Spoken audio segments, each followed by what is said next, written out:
Today, we're gonna play a game. It's a math game because I'm a freak. So here it goes. Think of a number. Any number right now. Alright, multiply that number. No, add 7 to that number.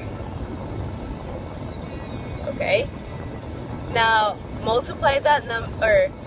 No, then add 21 to that number. Okay? Now subtract 3. Okay? Now add 100.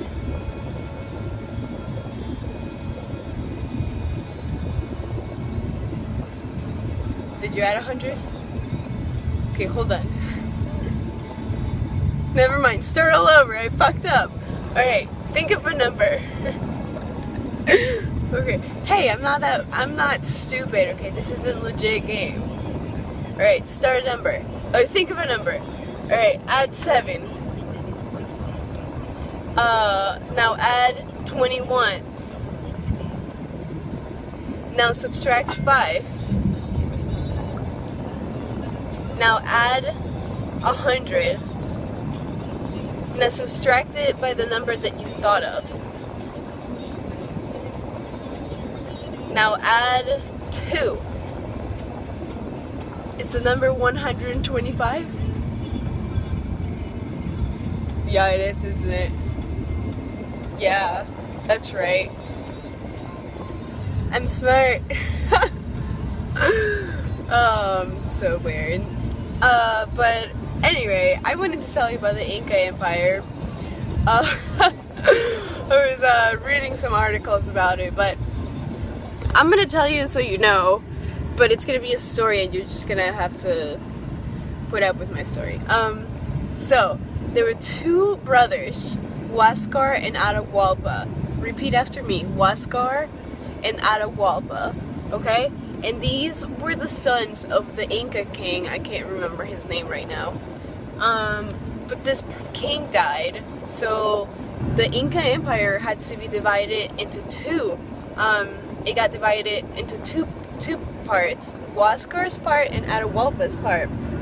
And they were cool with that because they were brothers or whatever. So they were just like having a good time, ruler the little golden kingdom and whatever. And then, this is when the Spanish conquistadors decided to come to freaking South America and destroyed everything that was dear to them. But, so the Spanish conquistadors came. I can't remember their names. Yes, I can. Hold on. The leader dude, his name was Francisco Pizarro. That was his name, Pizarro.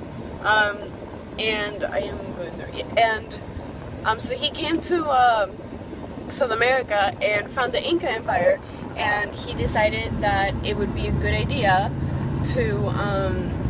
He wanted to take over the Inca Empire, but he couldn't because it was ruled by 2 very powerful Inca kings, so Huascar and Atahualpa. So he decided that it would be a good idea to turn Huascar against Atahualpa. No, sorry, to turn Atahualpa against Huascar. So, and he offered him. He said, "I will kill your brother, and you'll have the whole kingdom for yourself, for an exchange of a whole room full of gold."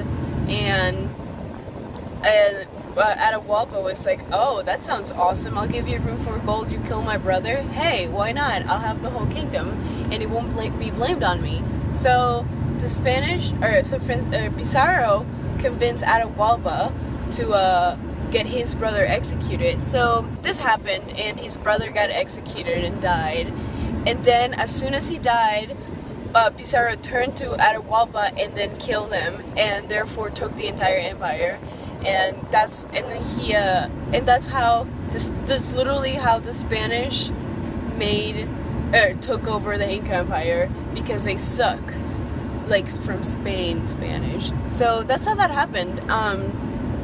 And then Pizarro decided to change all of the, because he was Catholic, and he had all this religion and like fashion and like that he had all these ceremonies, and like he was very Spanish and very religious.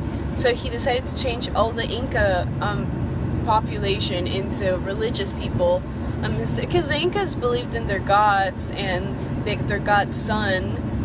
Like the sun was the god, like their big god or whatever, and the Spanish believed that that was wrong, clearly, because they were Catholic. Nothing against Catholics, I'm Catholic. There's no problem with that, I just hate the way that they did it. So they forced the Incas into, the Inca people into having to change their gods, and they taught him how to read in Spanish, and how to speak, and how to properly dress. And then they started having sexual relations with them. So that's how people of mixed color in South America came along. They're not super dark, because the Incas used to be really dark, and the Spanish were really, really white. So they started having sexual relations and babies, and that's how they started building their colonies in South America. And that's how like we're this color, because of that mix. Actually, I believe they're called mestizos, which is a mix of an Inca and a Spanish person. But yeah, that's how the Spanish, like in short, that's how the Spanish took over the Inca Empire. I mean, there were still like little tribes, but everyone was really afraid, because the Incas had the Spanish had like horses and weapons and all these other things that like the Incas didn't even have at all, because they were just like happy-go-lucky people, you know. So that is how the story, like that's how it went.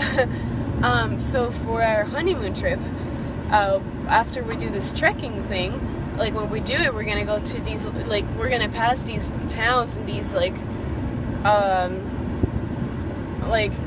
these mountains and stuff, and these are the mountains that the Spanish had to go through. Like the same little towns, same little mountains that the Spanish had to go through in order for them to get to the Inca Empire. And when we get to Machu Picchu, that is the Inca Empire. Granted, it's all like in ruins now, but it's still really cool, like climbing up and everything. And I'll tell you more about that story later. But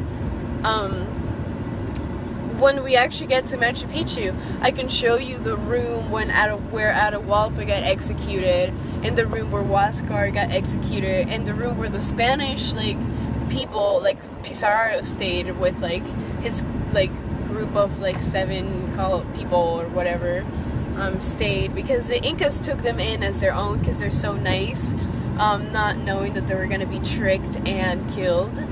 But yeah, so be excited, because that'll be a good time. Alright, well, I love you, baby. Bye.